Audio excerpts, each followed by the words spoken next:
देखिए, लक्ष्मण बाग संस्थान आध्यात्मिक क्षेत्र है।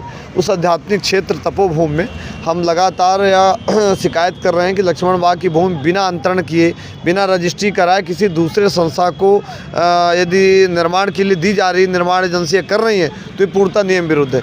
क्योंकि लक्ष्मण बाग की भूमि को दूसरे के नाम किए जाने के कैबिनेट को अधिकार है और माननीय महामहिम राष्ट्रपति तक की फाइल जाएगी और ये अधिकारिता किसी कलेक्टर रीवा को नहीं है।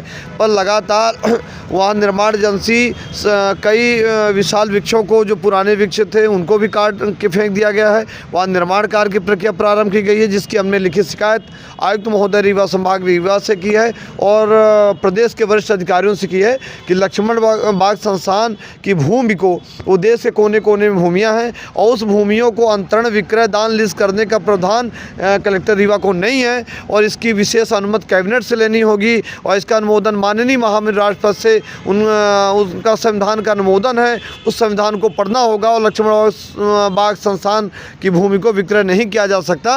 और यदि उस मूल्य की ज़मीन यदि आप दे रहे हैं तो उतनी आज की बाज़ार के मूल्य की ज़मीन आपको देनी होगी।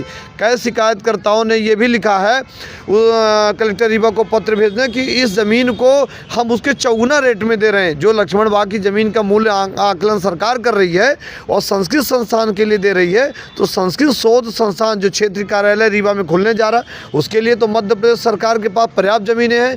लक्ष्मण बाग की ज़मीन ही क्यों? हम लगातार उसका विरोध इसलिए नहीं कर रहे हैं कि हम ये कह रहे हैं लक्ष्मण बाग को अयोध्या की तर्ज में विकसित किया जाना चाहिए और लक्ष्मण बाग तो ऐतिहासिक तपोभूमि है, देश के कोने कोने में लक्ष्मण बाग की भूमि है, तो संस्कृत संस्थान खुलना चाहिए, क्षेत्रीय कार्यालय खुलना चाहिए। पर क्षेत्रीय कार्यालय के लिए बहुत सारी ज़मीन है जो दी जानी चाहिए। तो इस संबंध में हमने आयुक्त महोदय रीवा संभाग रीवा को पत्र दिया है। आयुक्त महोदय ने कलेक्टर रीवा को पत्र प्रेषित किया है कि इसकी जाँच कराइए और जो निर्माण एजेंसी निर्माण कर रही है उस पर रोक लगाई जानी चाहिए।